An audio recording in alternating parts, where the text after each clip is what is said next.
Please remember, the information in our podcast could be a trigger for some people. And if you or someone you know has been affected by sexual abuse. The free phone number for Sexual Violence Centre Cork is 1800 496 496. Hello, I'm Joyce. I'm June. And I'm Paula. We're the Kavanagh Sisters, and we'd like to welcome you to our series of counselling podcasts where we continue to shine a light on childhood sexual abuse and its impacts.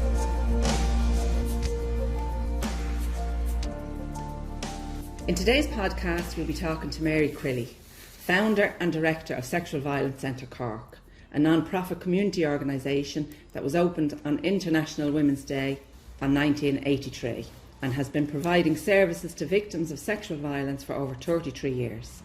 It's located at 5 Camden Place, Cork, and the phone number is 01800 496 496.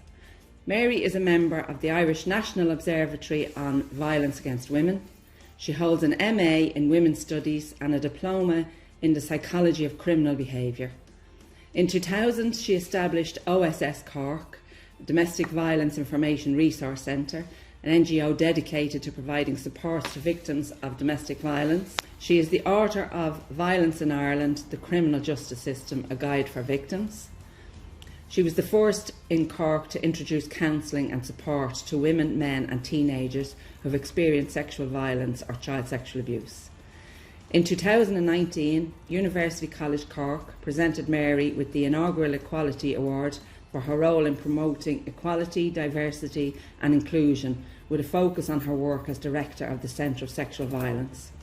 The best news is that Mary very recently overcame stage 3 bowel cancer following a major operation and months of intense treatment, and is more determined than ever to fight for survivors of sexual abuse. We're going to open it up to you, and we're going to start by, if you could give us the background around how you actually started up this centre and why.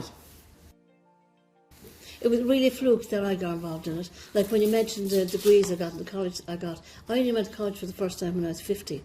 So it wasn't coming from a background of kind of going to college young and kind of that kind of stuff. And I went when I was 50 because I was thinking the HSE and people were looking for people's credentials every time to pay them, and I had nothing. So where the councils kind of had professional accreditation, so I thought I'd better do something. And then I found a diploma in the Psychology of Criminal Behaviour, which suited me, and then went on to the Women's Studies MA, so that's kind of where that came from. Right. But back in 83, I was living in a big housing estate with my 2 daughters. I was separated, I was struggling. I'd come from Dublin originally. My father died when I was very young, so my mother was left with 5 of us, which was quite difficult. So that's how I moved to Cork. I got married and moved to Cork when I was about 20, 21. I was kind of very lost, very lonely, very isolated, didn't know what to do about anything. My family were a great family, but I think they only ever came to Cork maybe once or twice. And I remember this woman approaching me who I was friendly with in the estate. The woman said to me one day that she was part of a group getting together to start up a rape crisis centre. That had been a woman who'd been involved in Dublin rape crisis, which started in 1979, and had moved to Cork, and a group of them were meeting. And would I come along? And I said, have you lost the plot? Because I'd never been part of any group ever in my life. Like when I left school, I was lucky enough to get into the civil service as a clerical assistant, which was the lowest grade anybody could get, a woman could get in. The guys always went in on the grade of clerical officer. So then she introduced me to the group, and I remember going, and I remember thinking, God, I like this crowd, but I didn't know what they were saying. They were all academics or solicitors, and they had it all worked out to a T what was needed, and I felt totally lost, and I thought, I'm not going to last 6 weeks here. Like if you had asked me back then, would I be here 37 years later, I would have said, not a hope. And that's how it started, that's how I got involved. And I noticed bit by bit as the helpline opened and as women came in, the written group who were needed to really start her up, start to leave. When real women came in, the others kind of said, okay, this isn't what we want to do, and left. And I remember thinking, you can't do that. You can't open a door and say, sorry, I'm closing it now, because it's not theory anymore, it's kind of real people. And that's kind of what happened. And you've no background yourself in sexual abuse, have you? You've no personal history. I would have, yeah. And can you say a little about that? It would have been a neighbour when I was quite young. The usual thing, I think somebody who would have been friends of the family. Like, he's long dead now, thankfully, but it was for a very short while. I think it was to do with coming around to my mother, who's the widow, and befriending people, you know. And I think a lot of time I had a lot of anger back then, but if I look back, it was justified anger about different things. And I wasn't seen as something that could just be dealt with. I think my mother was so caught up in trying to keep food on the table that this guy just saw us move and took it. Did you ever tell your mother? I did. She was horrified. I told her as we got older, because I think I was feeling more being in here about something happened to me and never saying it to anybody. She really was shocked. She didn't get it because she thought this man was being really nice, kind of befriending us, that kind of thing. That's the way they do it. Totally. They groom everybody around them. Absolutely. Yeah. It's not just the victim. Yeah. Yeah, there's a whole picture. Yeah. And do you feel that experience gave you the stay in power to stick with this place as long as you have? Because I think part of it did, because I think you can identify more. I'm not saying that you have to be abused to kind of work in a place like this, but I think you really get it, and it gives you that extra edge to kind of really know what people are thinking and why they don't report and why they don't do something and how they're manipulated and all the victim blaming and that kind of thing. Yeah, because that deeper understanding is something very difficult to explain or hand over to somebody who has no experience of it. Like, we've often said that nobody understands like another victim. Yeah. And that's our life mission now, is to help people understand that there's no exaggeration going on here. It isn't just a sexual act that occurs.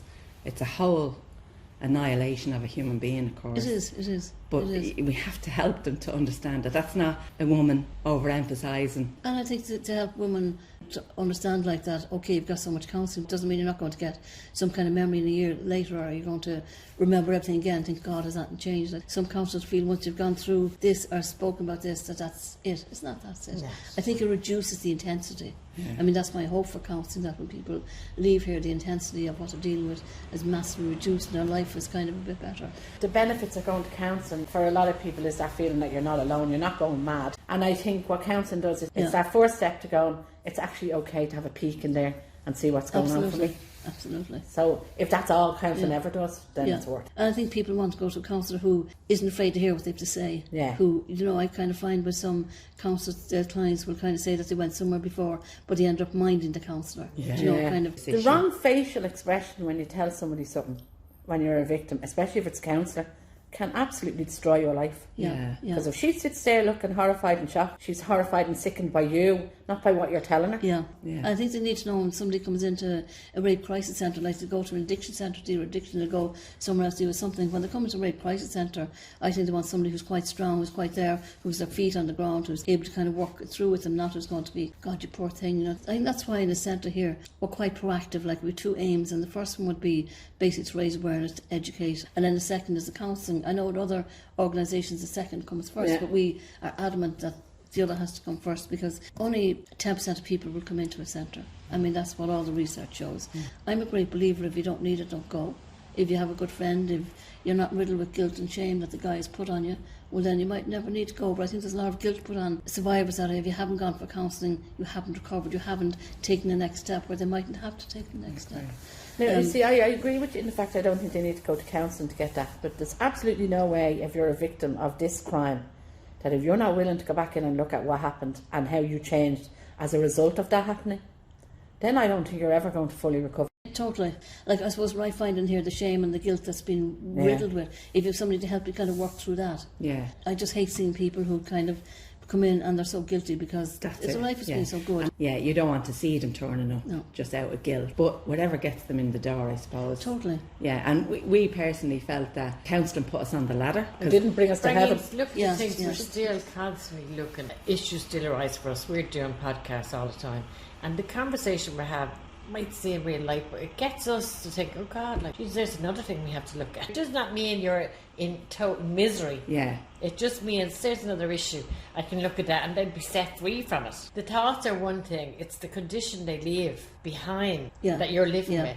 Yeah. So Mary, tell us what services are provided here to victims. Okay, it's all one-to-one. There isn't any groups at the moment. We see over 14s. We're quite busy with over 14s because I think we're the only centre who has been seeing over 14s for a long, long time. Only secondary school students on a Wednesday afternoon because they all have a half day. I mean, you'd find it nearly heartbreaking. They're either children who've been abused when they were a lot younger, or kind of somebody who might have been raped when they're aged 13, 14. It's all child abuse, but I'm just saying it could be somebody in their school with them, it could be somebody they met online, or it could be somebody who's abused them, a family member as a child. Have you got a waiting list? We do have a waiting list, but it's not too big. I think we manage it. Like say, there's no waiting list for another 18. They just don't wait. That's the end of it, because if you ask them to wait, you won't see them for dust. You just won't. They're gone. And I think what's important to them now, in 2 months' time, we'll have lost a certain amount of importance, or something else will have taken over, or they just can't cope. So if they want to come in with the support of families and people knowing about it, and really looking at kind of who else is working with them, like what else do they need. In an organisation like this, to work with anybody, it's important to see what other supports they have, whether it's GP, whether it's psychiatry, whether it's psychologist, whether it's whatever. And so if somebody came in for counselling and they said they've seen a psychologist or psychiatrist, we need them to know that they're coming in here too, because they might leave here feeling really distressed. Hopefully they won't. Or they might be on medication, and then the doctor's saying, this was working for you 2 months ago, what's happened? So we will all work together, because it's all for the benefit of the client, but we won't go behind anybody's back and report it. We'd ask them to kind of get a letter or kind of let us know what's happening. So the counselling is one-to-one, and where I say we manage it, like say we're on call 24 hours a day for a sexual assault treatment unit. In my experience, people who've been raped will want to come in for a very short time initially, just to get over the shock of this happening, to be able to say, this happened to me because maybe I did consent, I can't remember, or I don't get him into trouble. And I think the bottom line is, it's very hard to say I was raped. Jesus Christ, now I'm one of those people. I think they can manage it or survive better initially if they say, maybe I didn't want that sex, but I don't want to call it that. So their initial thing would be come in for 6 or 8 weeks, which is what I often say they want. So we manage that fairly well. That's what I mean. They're in straight away, and they're not waiting. They're in straight away the minute they ring. And then the other counselling is one-to-one, which could be for a year max. And we had to kind of put a limit on it, because you have people waiting. But by doing that, our own waiting list is only a couple of months long. But if somebody rings in today now, Mary you met before had somebody earlier on this morning said, and the first thing she said to me was, I need to take her in. So we'll take her in. You'll have somebody who'll kind of say, look, I've waited this long, I can wait a bit longer, don't worry about it, and it'll give me time to sort the kids, sort the time, sort off work. Somebody else walks in this morning who has been abused in the past, and the counsellor identifies that she needs to be seen now, so she will be, to help her through the crisis. You're unique in terms of a short waiting list, and your description, it sounds like it's very heart-centred. Where do you get your funding from? We get from TUSLA, and I think the problem, we only signed our services out agreement, this is March, we only signed our services out agreement a couple of weeks ago for this year, and we'll have to sign it again at the end of the year for next year. So you're not really sure. Is the funding sufficient? It's not, and you only get it on a monthly basis.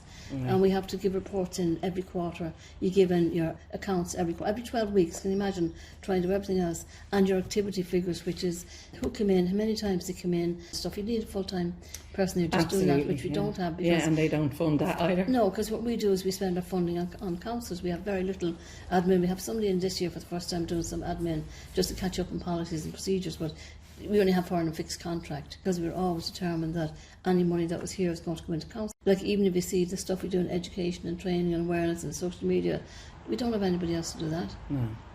Well, I have to ask about the elephant in the room when it comes to TUSLA. What do you think of their latest legislation that they're already... I'm appalled. Thank you. I'm appalled by it. The fact that the perpetrator might be in the room, I'm appalled by it. And I really think we need to start rising up and stopping it. And I feel like really the forms we have to send in, I feel like not sending them in anymore. I talk to other agencies about this, because I know they're on about child protection, but if I thought for 1 second, right, send something in and the perpetrator might see it, because TUSLA are afraid that they might take him to court because the perpetrator's rights aren't seen to be due process or something. Right, yeah. It's outrageous.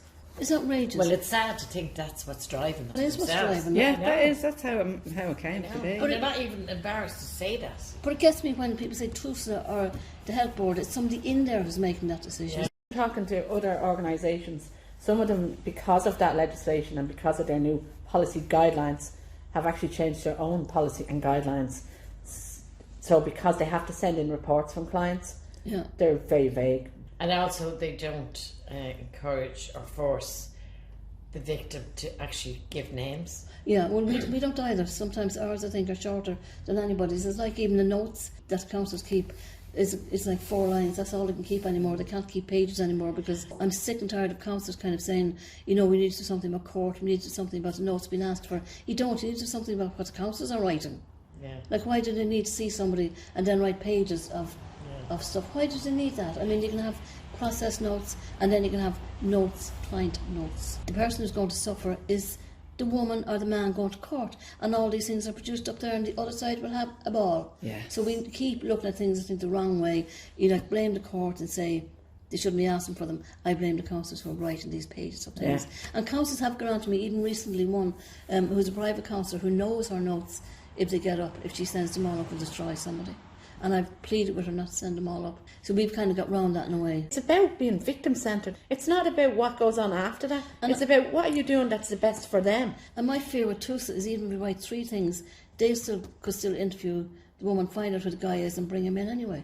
And again, we've asked other agencies, have they ever asked you to go in and give evidence about victim behaviour, give training about victim behaviour, about what can they expect when there's a perpetrator sitting across from them, how manipulative they can be? They haven't asked anybody from this organisation to ever go in and help them. It was one of our driving forces to do these interviews as well, and it's really reassuring for us to hear that all of the organisations are as appalled as we are. The councillors here have to keep our guidelines, that's it. Because, I mean, we're very serious that the clients coming here are clients of the centre. They're not Mary's clients or my clients or Dola's clients or they're centre clients, and this is what you do. Right. Is there anything that we can do to stop them? Oh, I think there is. But if we look at the changes we made in Ireland, different amendments, different things, once we stand up and rise, like even last week watching that programme about the dress, but then want to hide everything for 75 years. I know I was watching signatures kind of going ahead for that. But I think with this, we really have to kind of really make sure it doesn't happen. We'll probably have to march. We know there's somebody in there making decisions. Is there somebody in there that we could actually speak to? And that's the problem. I find with all these agencies, they seem to change. But I think if we got every other organisation working in the area not to send in forms anymore and make a deal out of that. But if you do that, would they not punish it in other ways? I'd love it. Bring us to court. I'd love it. Bring it on. Because then you can go somewhere and you can say we're not doing this because we don't agree with this. And it'd be highlighting the issue, which is... The only way this will work is if all of the agencies stand together. I agree with you. Yeah, we're not sending them anymore. And so far it's looking like that can happen, because anybody we're after speaking to now feels exactly the same way. Yeah. So that's very encouraging. Let's make this the campaign for this year. Yeah. Let's make it, because it is huge. And I think people would be horrified if they thought that if they report, then their daughter or their son or whoever's going to be faced with the perpetrator. I find people, if they report it to TUSA or if they're going to report to the guards, part of them believes they're going to get justice because they mightn't have been involved in these agencies before, and then they get quite a land. Yeah. You know, so I think it just has to be stopped. We have to really shout and roar about it. And this, I think, is the big campaign that we need to do this year and really move on it. And with the other agencies like 1 and 4, like Towards Healing, like Dublin Rape Crisis, like, you know, I'm part of a managers forum where there's 9 of us, I think, rape crisis centres to meet regularly. Right. We can be quite powerful. And we were surprised. We thought people would be reluctant to speak up against them because of their funding. Like, to have people tied up with independent on their funding. I think when you talk to somebody who they see the guy at a Christmas party or they see him at home during summer holidays and how devastating it is for him, and then they see them in town, and then to say that not only will he be sitting there but he could ask you questions. Yeah. When they recognise like the coercive nature of sexual abuse and how devious perpetrators are, and then to hand them carte blanche access to their victim and be able to question them, and absolutely it's just beyond belief that somebody came up with that idea. I would love to meet the person that came up. To the people out there who say haven't come forward yet, or even to those who are currently in therapy, the first thing you're going to think is it's not safe. Absolutely. I can't talk freely. So what am I going there for? So what you're saying to them is I don't believe you. Yeah. What I do in here is if we were advising somebody or say this is what we have to do, I tell them exactly what's coming down the tracks. Even for the ones who we have signed up before, I've kind of contacted them and said this is coming down the tracks, so they can decide when they get a phone call from TUSA whether to respond to it or not. Right. Give them some kind of power back, but I'm not prepared to sit back and say it might or mightn't happen. Okay. Commissioning is coming in, whereby in the future I think TUSA will kind of say we want so many hours of counselling in a certain area, who's going to do it? And some people bid for it?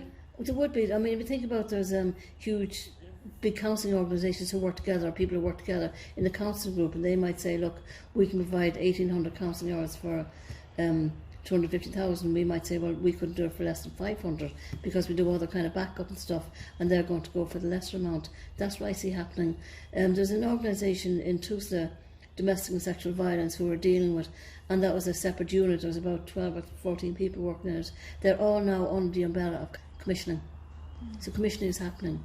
Like say, anytime we put a bid in now for our service level agreement, it really is being commissioned to provide this service.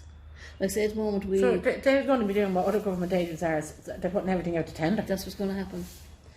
So it's the lowest bid gets it, regardless of the quality. I mean, it's not happening yet, but it is on the books, because what I tend to do is, if they're opening up in different areas now, like say if there's gaps in rape crisis centres in different areas, they'll approach the local centres first. Do you want to put in a bid for this? If it ever happened where a centre didn't, they will go for the other bid. It's not like kind of coming to a centre and saying, okay, you're the closest, so we'll give you this much to keep what you're doing down there. Like I think the old HEC would have done, bad knowledge they were. Right. Commissioning seems to be where And when do you think that's going to happen? happening. It's kind of happening already, because I think even if you look at the national helplines, and you could check that with Nolan, they're all commissioned at this stage to provide a service. There's West Cork, there's a gap in West Cork. We used to be in West Cork, and when the cutbacks came, it closed down, and there's two that want to open up in West Cork, but they've approached 3 different agencies, including us, to see who wants to run it, where the expectation would be they'd automatically come to us and say, look, there's an extra few bob to open it. So you're talking about, and they've spent a fortune doing what they call scoping exercises around the country. A fortune. If you had half of what they spent on scoping exercises, you could have opened up in North Cork, East Cork, West Cork, everywhere. So it's just one to keep an eye on. So they're more interested in being able to provide a service regardless of the quality of the service. I think so, and our battle is that it can't be generic counsellors who provide it. There has to be some kind of expertise. Or my thing is, what happens to the people coming in crisis? What happens to those going to SATU? What happens to the people who knock here on a Friday evening at 4 o'clock or 4:30, or on a Monday morning because it's been a long weekend, or it might be going to be a long weekend? It's going backwards, isn't it? It is going backwards, My because God. if you're an appointment with a counsellor, you'll have it on a certain day every week, and it could be even in their own premises, which is another difficulty, I think. Oh my God. So it's just one to watch. Yeah. So let's get back to the centre. How many counsellors do you actually have? We 3, and we're taking on another part-time one. We got 20,000 from Catherine Zapona. She gave everybody 10% extra, which I think we were all hoping that we'd just be given the 10% extra to do what we wanted with, or to take somebody on to do whatever. But no, TUSA decided what everybody's going to have to do with it. If you did access therapy here, is there a cost? No, It's free. it's free. Wow. Yeah. I'd love to talk to you about that. This is a dilemma I have sometimes. Okay. And to me, it's about power, and it's about control, and it's about, if somebody gets something for free, then that gives me all the power if I was a therapist. And I'm wondering, say if somebody was asked to pay a tenner, I'm not talking about €50 or €60 or even a £5 or something, would that give them some kind of ownership? Firstly, we believe it should be government funded, that this is such a tragedy, that to struggle to try and pay for counselling on top of what you're dealing with is so unfair. If money's going to exchange hands, it should be handed to a receptionist prior to the counselling session, because if you've had a particularly rough session, for example, and then you had to stand up in bits and hand money to somebody, it just demolishes the whole, like you just feel they're only listening to me because they're paid. Unlike other things that I think when you don't pay for things, you have a tendency to value it less. In this particular, for instance, as somebody who went through the system, would I like free counselling? Would it have encouraged me to go more? Would it encourage me to get help? Absolutely. Okay. In this particular case, for this treatment, there shouldn't be a cost. Okay. And it doesn't make the person who's coming feel less powerful. Okay. And as a person who isn't paying you to listen to me, I would get so much more out of that session than if I had to pay you a tenner. Okay. No, that's good to know, because it's something because that's been going on in my head. and the relationship that develops and grows between the victim and the therapist overrides that likelihood of not valuing it because it costs you nothing, because the subject matter is just too intense and too serious, and money just isn't in your thinking when you're breaking down your life experience to somebody. The fact that you're there because you want to be there, Yeah. not because you're going to make money out And of there's it. something wrong if there's something. power imbalance. Okay. It's just, you're just trying to get it right. And I mean, I hope we don't. I hate to see a stage where people coming in to be counselled for something that wasn't their fault, that happened to them, that they have to pay it. I hate to see that. yeah.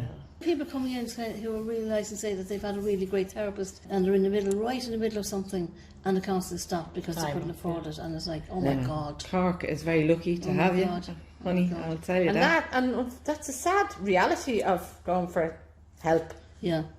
Is one, there's not enough of your kind of centres around the place, so people have to go private. If you go private, it costs money. If you go private, you've no You've no assurances that you would have coming to a centre like this. Because if I was coming here and something happened with my particular therapist, you'd move me on to another therapist. Absolutely, You're yeah. going private, that's it, you're Yeah. gone. See Yeah. ya.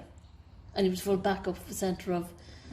And you feel like you different have to ways. start all over again at day one, telling your story, Yeah. which was hard enough to do the first time around. Yeah. How many clients currently do you have in the centre? We'd have an average of about 50 a week coming in. I think the figures last year we had about 2,000 phone calls, and I think it was 500 clients coming in. Now, some of them would be just, like I say, the short-term people, and I'm not minimising. Sometimes people, like when I say short-term, they minimise it as if it's not important, but I think if you're helping somebody who's just been raped to go over the shock of it. Yeah. Because I'd often say to them, do you really think people like that would want long-term counselling? Because it's like, you know, if you're at a grave of somebody and they're just been buried and somebody taps you on the shoulder and says, the bereavement counsellor's up in the house, you think they've gone mad. They just want some kind of, I'm not going mad. Because after rape, people think they're going mad because they have feelings they've never experienced before. The guy will naturally text them the next day and say, do you want to meet tonight? Or 80% of the time it's somebody who they know. Yeah. And they manipulate them and they text them and they play head games, so the girl's left there wondering, did this really happen the way I thought it would happen?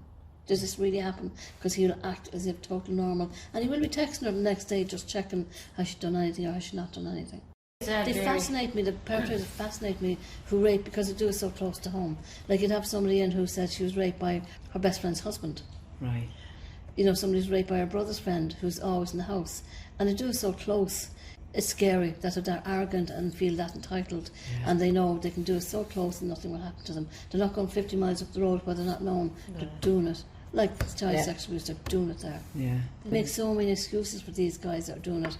And, you know, it's about time we start calling them all out. I've been saying to all the young men when I go to places, call your pals out, the guys that are groping girls up on Washington Street, the guys that are doing this, the guys where you know, sure, he's a bit like that, start calling him out. Or just picture your sister being groped by him or being raped by him and let's see how you do it. Because you need to stop making excuses for them. It's like that campaign that's going on at the moment, the government campaign about consent, and the guy standing at the bar rubbing your woman's back. Yeah, yeah. And somebody said, he's just waiting for a drink, he's not doing anything. If you come up in a culture like that, then that doesn't look like anything and it doesn't stand out.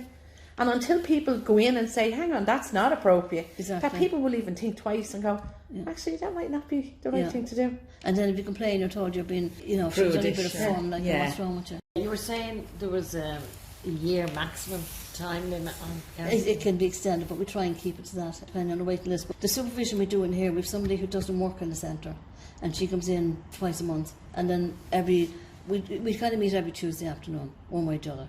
And she's here like 2-3 Tuesdays a month with us, and then the other Tuesday we do peer supervision. So if somebody's with somebody and they're saying, look, I know we're trying to keep it to a year, but this person needs longer, to get longer.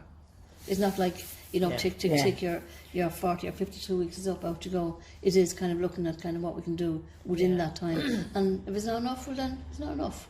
Do you have the resources to have research on, you know, how many people pass through or how long they're likely to take? Oh, we have all that. We have all that gathered, yeah. So you have a rough idea of how long a person generally takes to pass through the building? Yeah. And would that be, did you say, is that the year that you're talking about? About that, and some are shorter. Even the ones who are shorter will come in again. Right. You know, they can dip in and out as they need it. And especially the young people, you might see, like, you know, this particular young man who's 15, 16, he'll kind of message me maybe on a Sunday night to say, can I come in?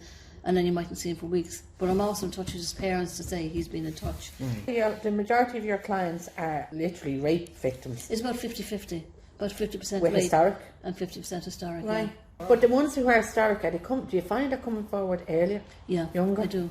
Like, say, when we opened, I remember there was women in their 70s coming in who didn't want counselling but just wanted to tell their story. I remember even a few people asked me to go to nursing homes, and I don't do counselling in here, so I was saying what you want, and they didn't want a counsellor, they just wanted somebody who wanted to tell their story before they went, that kind of thing. But they're coming in a lot younger.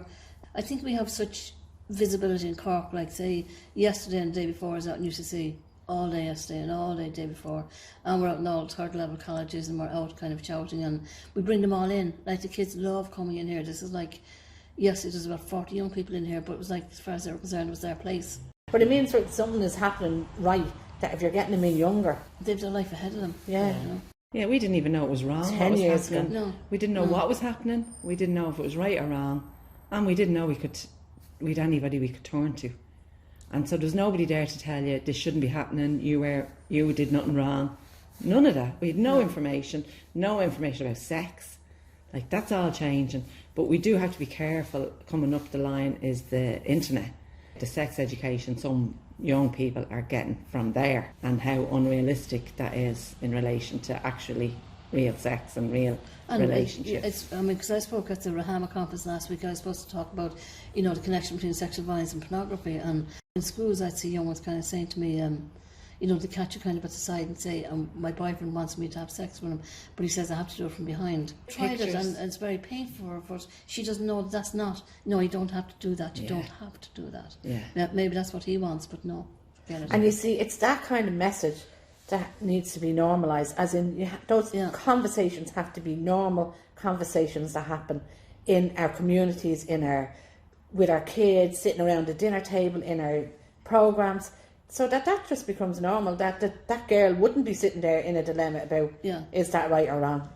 One of my daughters, I have 2 daughters, one of them is in Oslo now, she's 2 children, and the little one, she's 5 now, and she's in kindergarten. She sent me a link last week of all the parents were brought to a meeting about identifying sexual violence and all this kind of thing, and how to talk to kids, and they're talking to them, and they had a big rainbow day there another day. This is kindergarten. Brilliant, isn't it? It's quite normal to them like that. If pushing, shoving, if bullying just is not accepted, that's it. So from that age group is normal, and then it goes on to anything else. So it's not a huge fight, it's when they're told at that stage, this isn't done. If somebody rang up here for an appointment and they got one, would they know in advance who they're going to be seeing? No. They'd be told, like say if somebody rang today, they'd get an appointment either there the next day. Okay. For an initial. Like that's... And then they'd see probably Mary, who you met downstairs. She seems to do a lot of initials. She's a counsellor here, she's here over 30 years. So she might not necessarily be who they'll stay with, is that?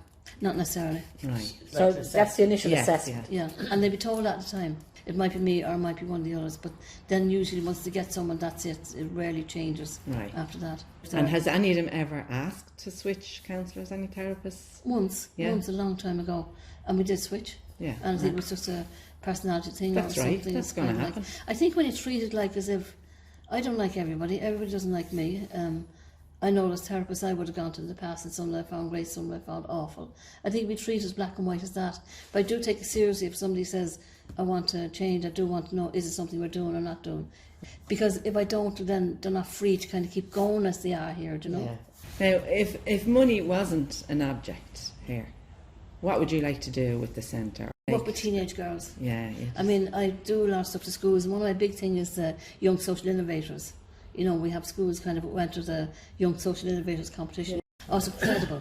It's kind of in transition year, where the transition year students take on a project. It could be, like say there's a few schools doing it this year. One is doing trafficking, one is doing consent, one is doing bullying. Or they could easily do green grass or put your seatbelt on. Do they choose the topic? They do. Yeah. They do. Brilliant. Often you'll be brought out to a school to talk to them and maybe 3 other people about different areas. Like say the guys, you can be sure if you go to a guys' school, they'll want to do knife culture or something. Yeah. They'll want to do that. Or they'll do trafficking because they can be the pimps. Right. Play into it like. Yeah. But then for the year they have to do a project on it, not just a simple project. They'd have a conference. Like say young ones there last year with me were out in Patrick Street about trafficking. There were young ones from a school where they said they'd never go into this town because the boys would see them and they'd know them because they were talking about sex trafficking, and it was quite full on. 3 months later they were strutting their stuff down Patrick Street about prostitution and trafficking and that kind of thing, and it really gives them great confidence. So often I'd be in a school and the guys would say, look, I'm doing something on drugs, will you get me something? And I'd say, Junior, you're a pain, you need to do this yourself, but I will, I'll send it in to you. Because it's about, the way I feel about sexual violence is we're involved in a huge amount of committees in Cork. Say the PPN, which includes all the resident associations, all the community groups, all that kind of stuff. Because it's about 1 in 5 women raped in a lifetime, 1 in 5 girls and 1 in 7 boys raped as children. So it's about, it happens, let's get it out there. I just don't want it hidden in this building. So we're part of a lot of things in the community to not normalise it, not say it's okay because it isn't alright, but to say it is there now and you need to keep talking about it, you need to wake up.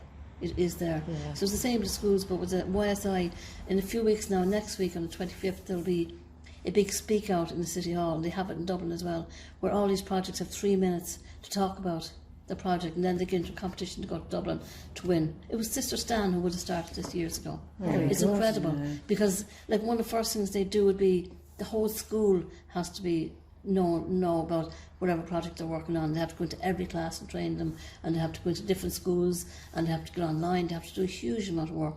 And competition is fierce. Like years ago, they did very little and they got to Dublin, but now it's mad competition. This is definitely your life, isn't it? A school, brilliant school, won it now last year, the year before. I think they're from Dundalk. Have you seen that video about the consent to tea party?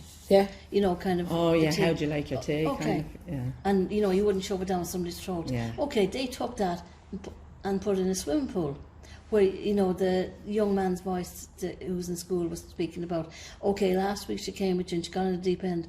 This week she doesn't even want to tip her toe in. It was the tea party, but they changed it around. Right. But they won it. So you can imagine all the students around the country who got to see that. And sometimes the stuff they'd say, I'd be kind of like, oh my God, I'd be afraid to talk that bluntly in school, but they'd just go for it, you know. Brilliant. I think the young people are incredible. They give me great energy, great life. They energise me. Or like the UCC crowd, you know. But more so, I think the younger kids in the schools, because they really so much want to learn, want to take it in, want to change, want to make a difference. And they did it with the amendments. They did it in the past few years with things. So I think they have a right to know what's going on. Would you say you're more determined now than you ever were? Totally. I feel like I'm not to lose, and I feel frustrated when I see and angry when I see what TUS are trying to do, like taking a step back.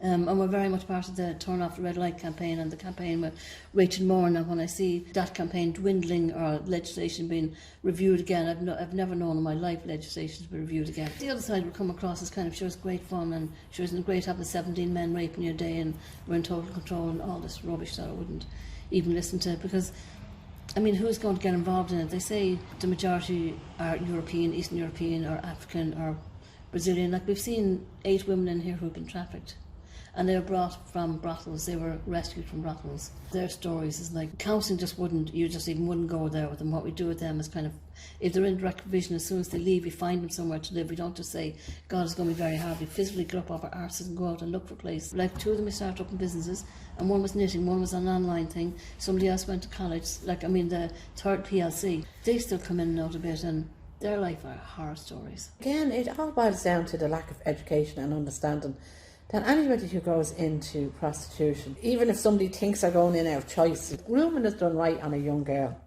the way it was on us as kids. Yeah. She's going to think she actually has a choice in it, and she's going to think she's doing it out of her own choice.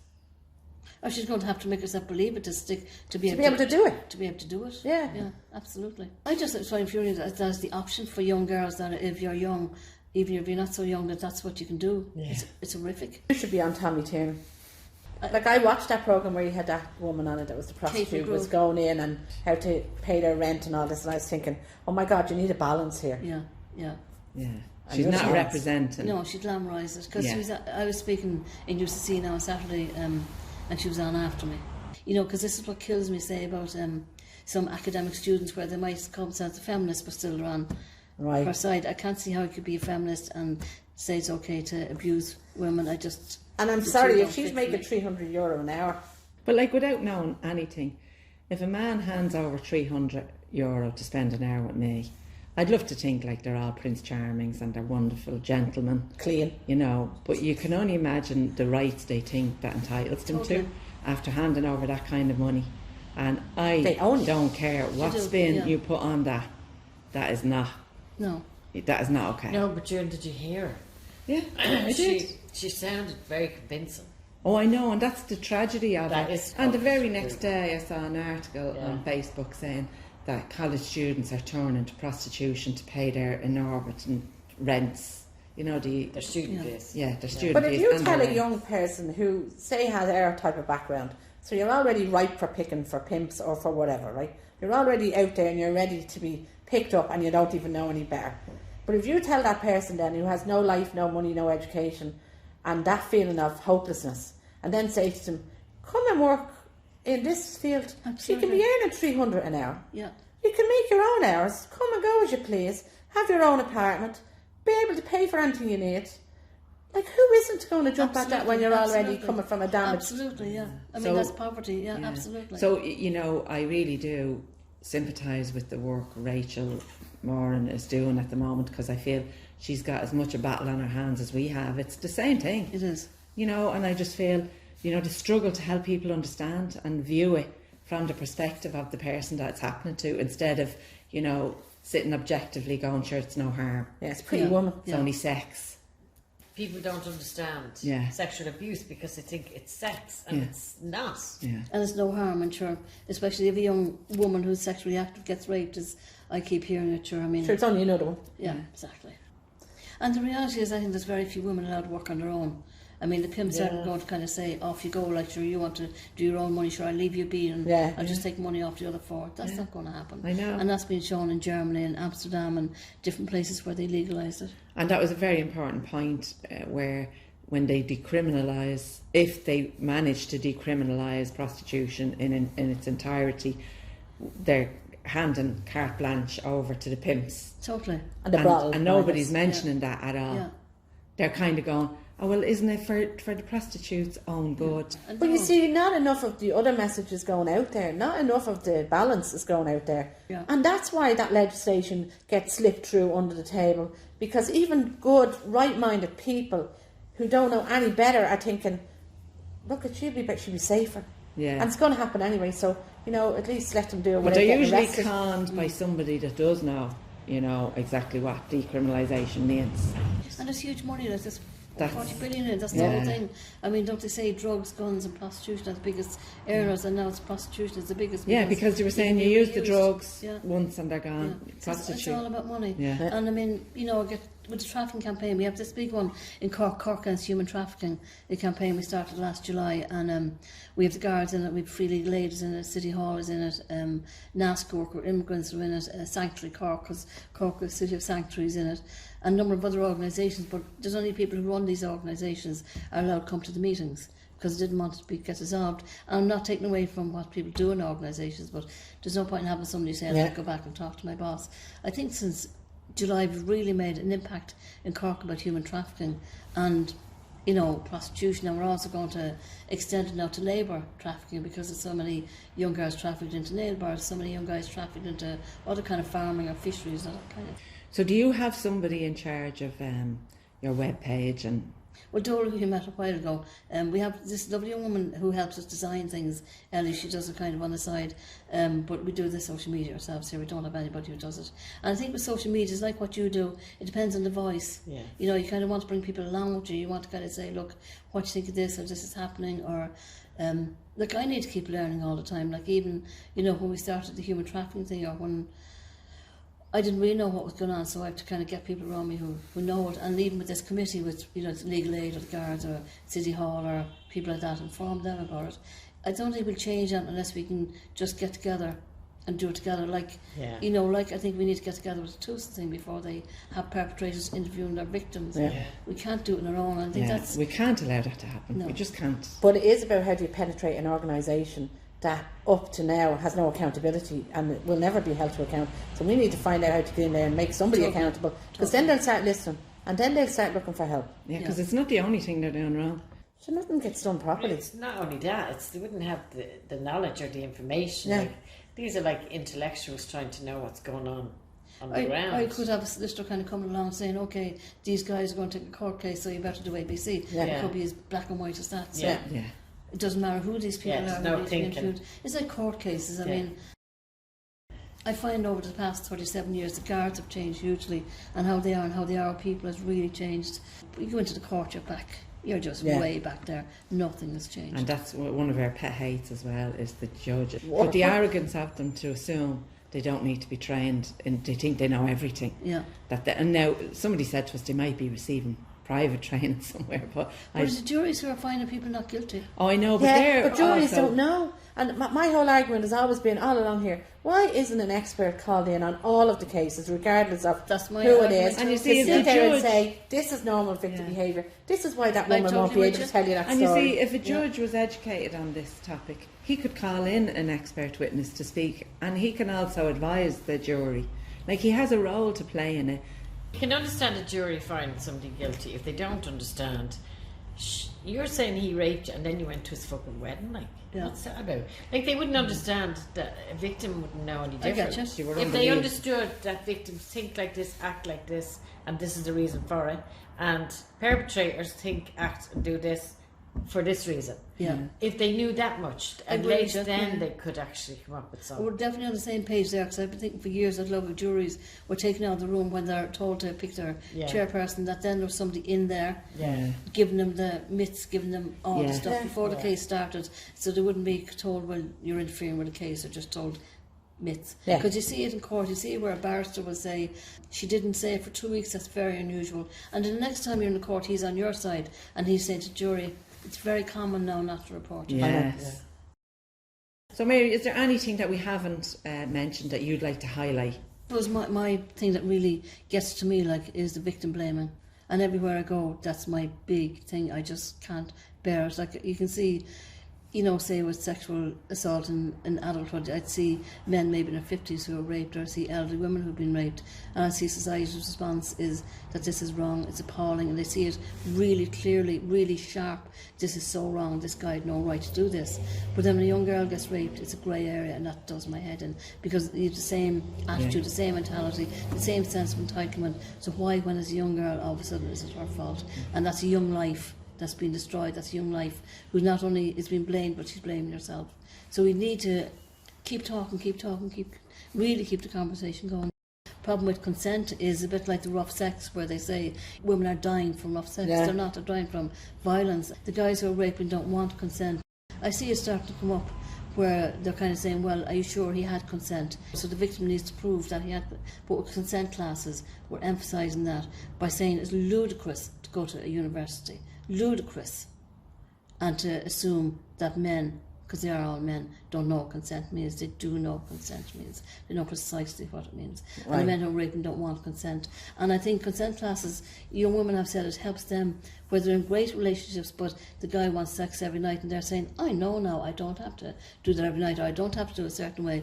But the other way around is appalling for young men to say, well, I thought I was getting consent. I mean, the majority of young men aren't doing this, and the ones that are doing it know exactly what they're doing. And Mary, we'd like to thank you very much. And you'll be back in Cork later on in the year. We absolutely will.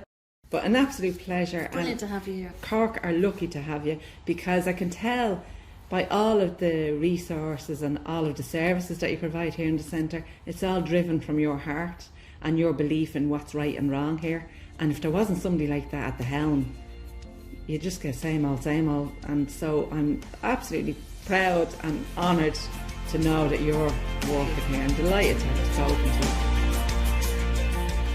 Thank you for listening.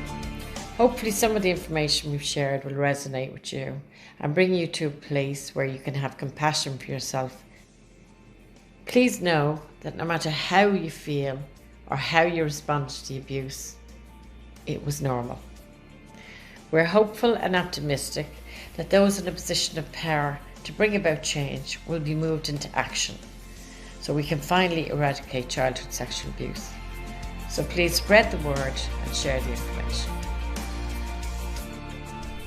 The decision to heal from childhood sexual abuse places you on the most important journey of your life. You're in charge of this journey. Only you know what works for you and what doesn't. It takes as long as it takes, because there's no rushing it and there's no faking it.